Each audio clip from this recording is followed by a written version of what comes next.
produced by George Mason's Gunston Hall for people who want to learn about their rights, how those rights have changed from the American Revolution to today. And we're celebrating Constitution Day by finding an expert and asking that expert to make their ideas easily digestible in 30 minutes or less. So I'm your host, Dr. Kate Steir, and today we're joined by Elyssa Feder, who will be discussing her experience providing core grassroots organizing skills to emerging activists and organizers. Now, Elyssa is the executive director of Rising Organizers, and she's previously held roles as the training director for Emily's List and deputy training director at Priorities USA. She co-founded Rising Organizers in 2016, and since then, the organization has gone on to train nearly 4,000 people.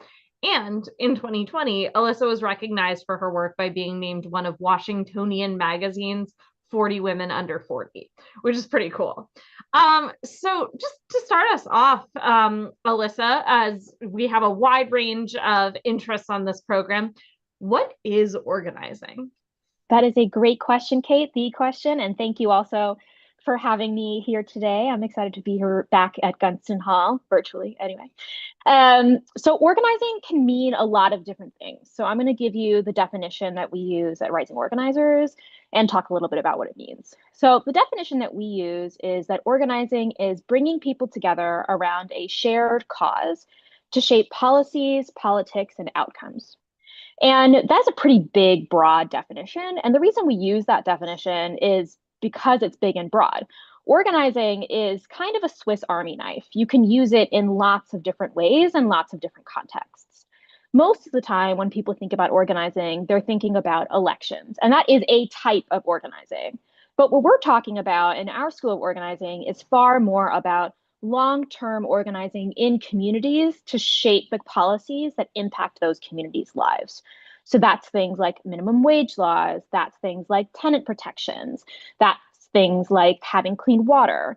These are things that are part of people's daily lives, and everyday people who are impacted by those issues have the ability to come together and then fight for what their communities need. And that's what organizing is all about. The thing that I often offer to people is that most of us have seen or experienced organizing in some capacity.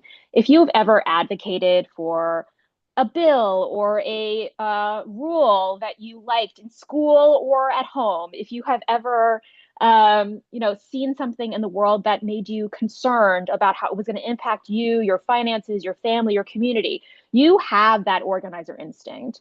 My job is to provide the skills that help you move from identifying that there's a problem to doing something about that problem, and making sure that you do that in a way that is not just you by yourself, but is bringing your community along with you or joining an organization that shares your values. So that's what organizing is really all about. All right. And because I'm a historian, we have a lot of history Yes. enthusiasts who come to Gunston Hall. How does this type of organizing or organizing generally fit into the American political tradition? Yeah, organizing is a deeply embedded part of the American political tradition. I would venture potentially all of the steps forward we've had in civil and democratic rights in this country have been brought to you by organizers. Abolitionists were organizers. Civil rights organizers were obviously organizers. The women who organized for the right to vote for women, organizers. These are these things that we have come to enjoy as Americans, weekends, organizers. We've come to enjoy these as Americans, and often the way that we got to our current position where we have these rights, we forget that these rights did not come, they were not initially there in 1776. They were not part of the way that America functioned. Everyday people saw a problem, worked together with other people who shared the same concern, and won.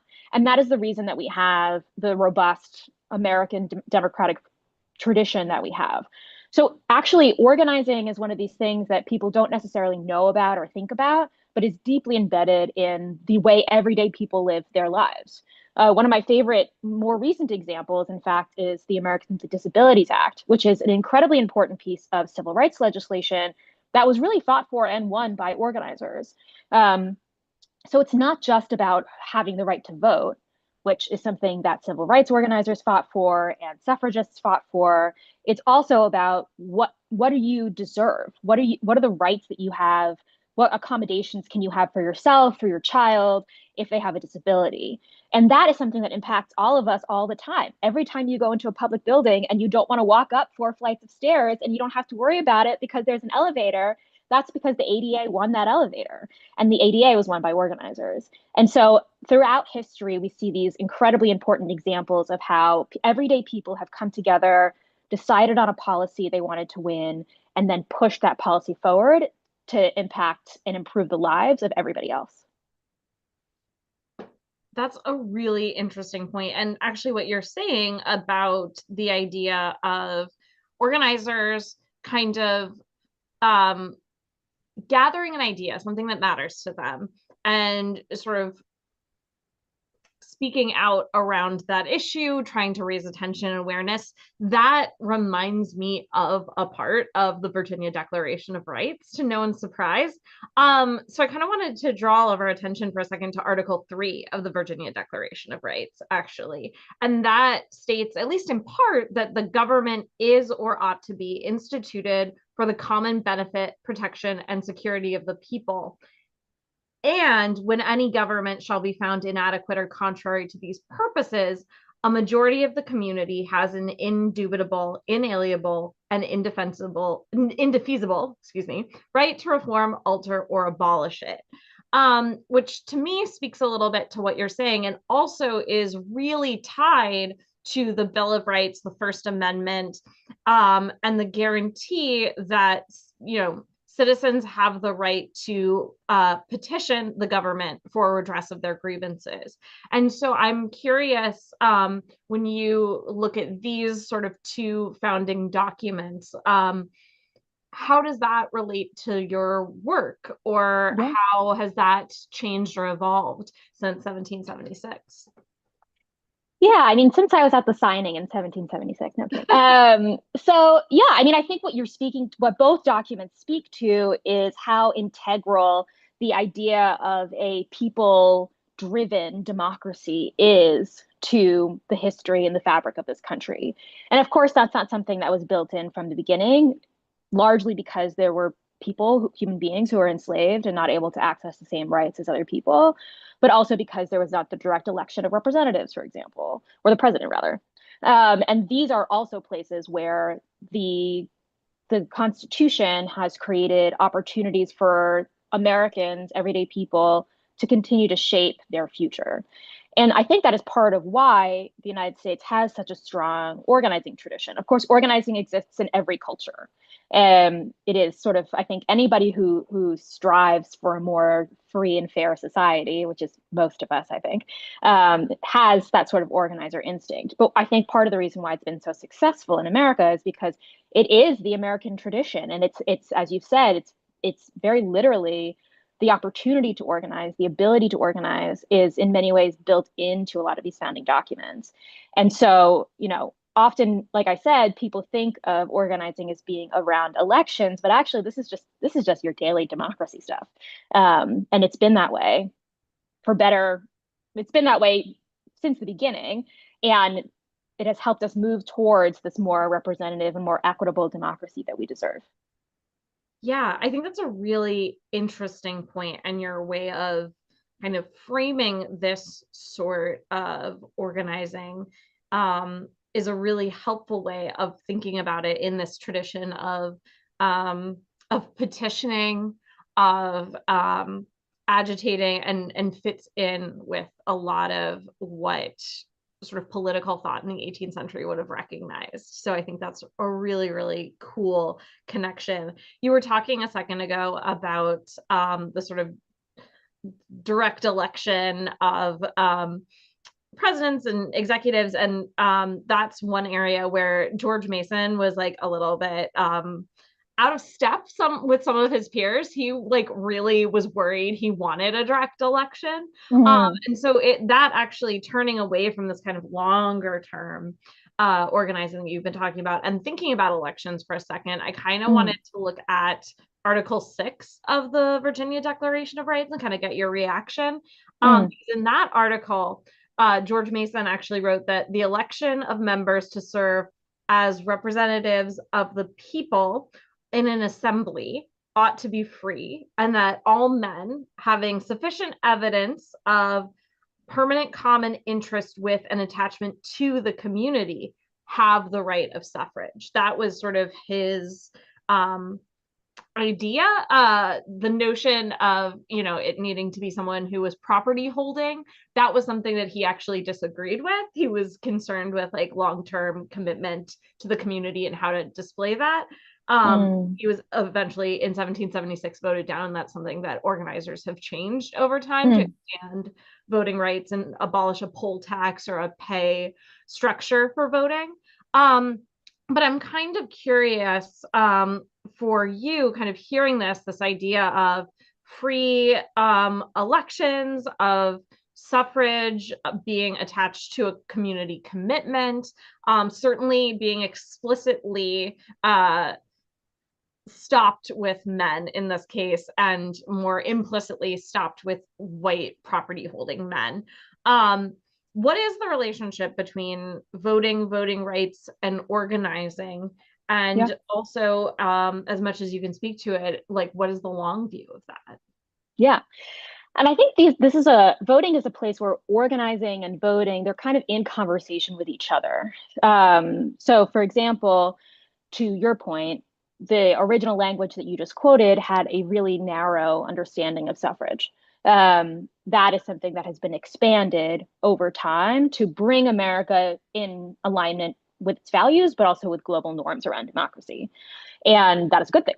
At the same time, voting also can impact organizing.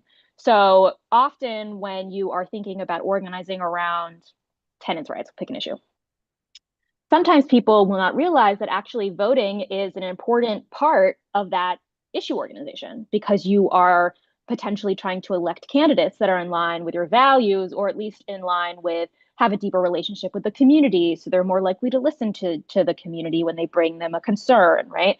And so not only have organizers fought for more free and fair elections and making sure that the right to vote is again in line with global norms and it's in line with America's stated values, values we haven't always lived up to put it lightly.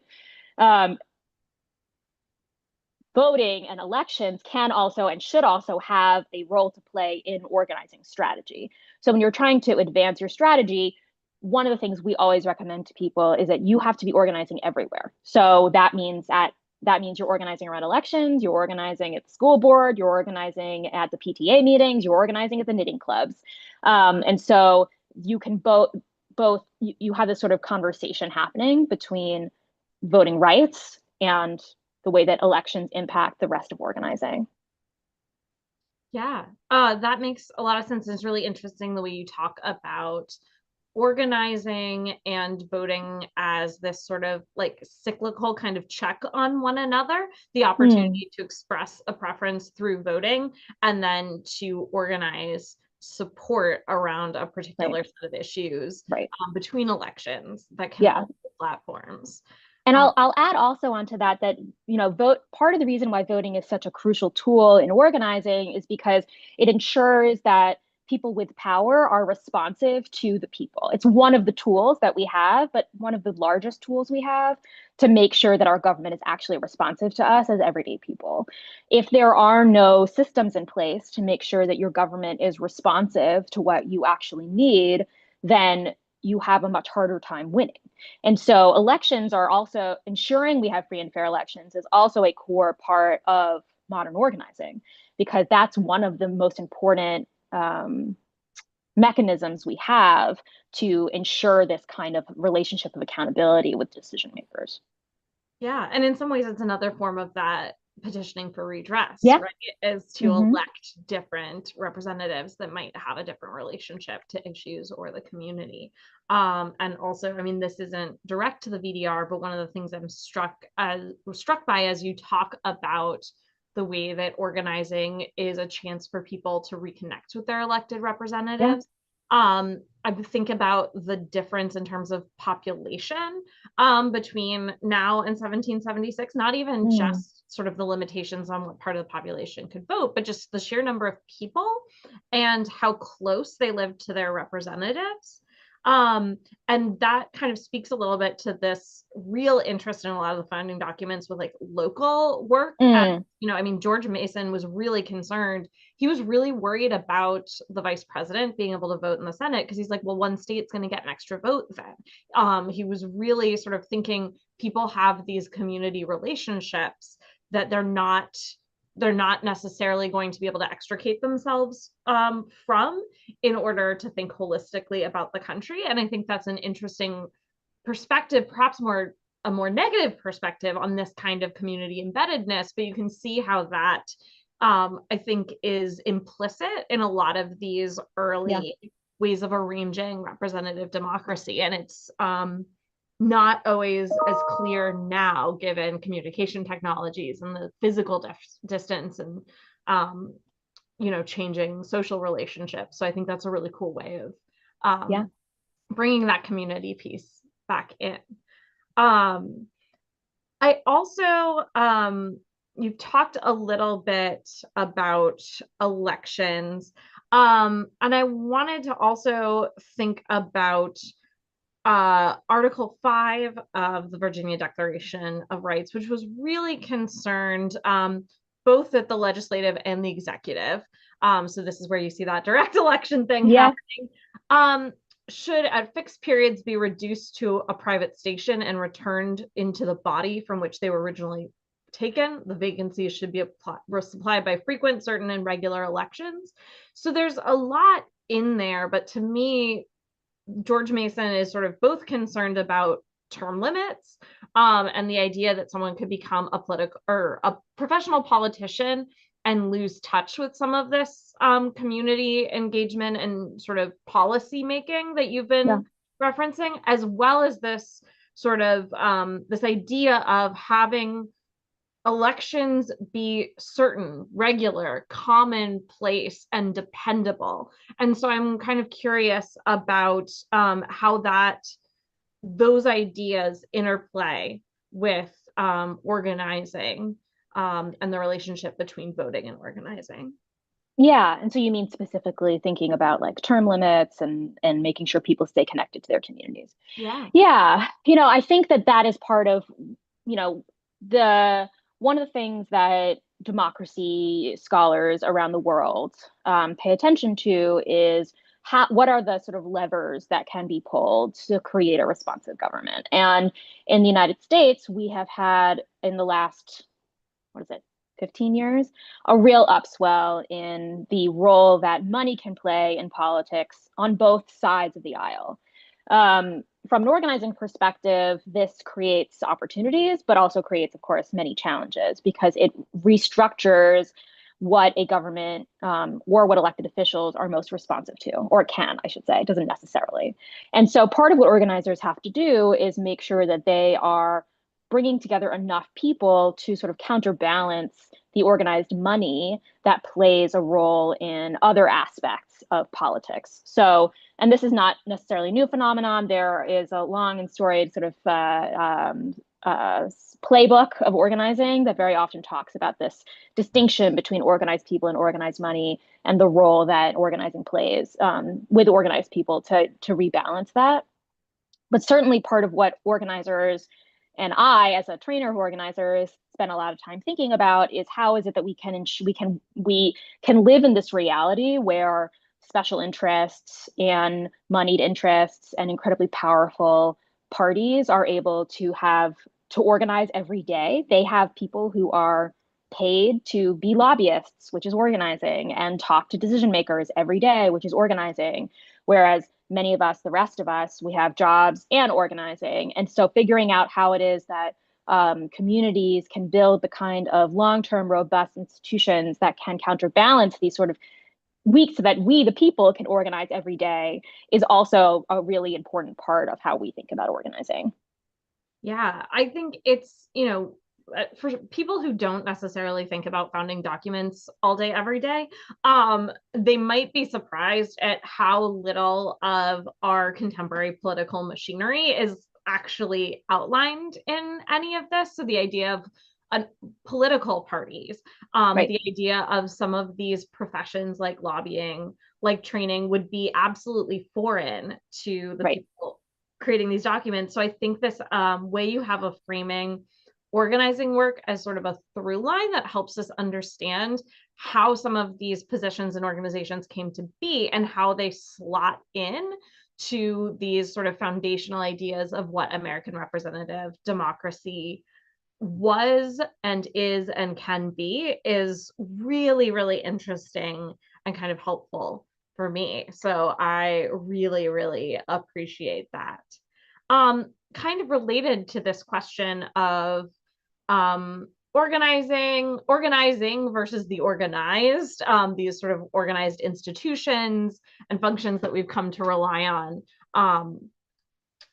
I wanted to just ask, there's the section in Article 2 that says the power is vested in and consequently derived from the people, that magistrates, meaning elected officials, are their trustees and servants and at all times amenable to them.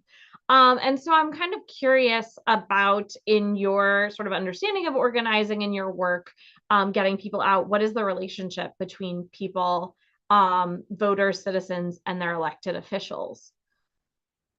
Not strong enough. I think that elected officials are actually much closer to many of us than we realize. Members of Congress have to go home and work in their congressional offices. Your city council is really responsive to you. We talked earlier about local organizing. This is part of why local is so important, because the more closely you can build a relationship, the more often you can really be in the presence of these decision makers, the more likely you are to succeed. Often people think, we live in such a federalized country, such a nationally politicized country, that often people spend a lot of time thinking about organizing on the national level. But there are, for a lot of reasons, most of which we don't have time to get into today, we have more ability to create real substantive change on the local level. And maybe that change will rise up to a national level, maybe it won't. But the thing we really encourage folks to do is to focus on the local, because you have more power there and because you can very literally build relationships with people who are right in your backyard. Yeah, that makes a lot of sense. And as a organization committed to the legacy of the Virginia Declaration of Rights, that relationship, which then informed the Bill of Rights, that relationship between the local and the federal, I think is really well explained and really important from 1776 to today. So as our viewers might have gotten the sense, Elyssa is an incredibly hardworking nonprofit executive. So thank you so much for joining us. Where can people find out more about the work you're doing or get involved if they're interested? Yeah, people can check out our website, which is risingorganizers.org. If they go to the website, there is a link at the top that says join us, which is how you can sign up for our email list. The email list is how you can find out about all of our free trainings. We run trainings both in person in DC and also online for our friends all over the country, so that you can learn how to build a government that actually works for you. Well, thank you so much for being here. We really appreciate it. And definitely check out Rising Organizers' work. All right. So, and as Alyssa's probably signing off, thank you all to our audience for joining us for History Bites. We'll see you back here with another Feast for Your Brain on the third Wednesday of next month, October 22nd, when we'll be joined by Dr. Rosemary Zagari, who will be talking about the relationship between Mercy Otis Warren, George Mason, and the U.S. Bill of Rights. So in the meantime, you can watch back issues of History Bites. You can like, comment, and subscribe to our YouTube channel. You can keep the conversation going. And as always, stay hungry.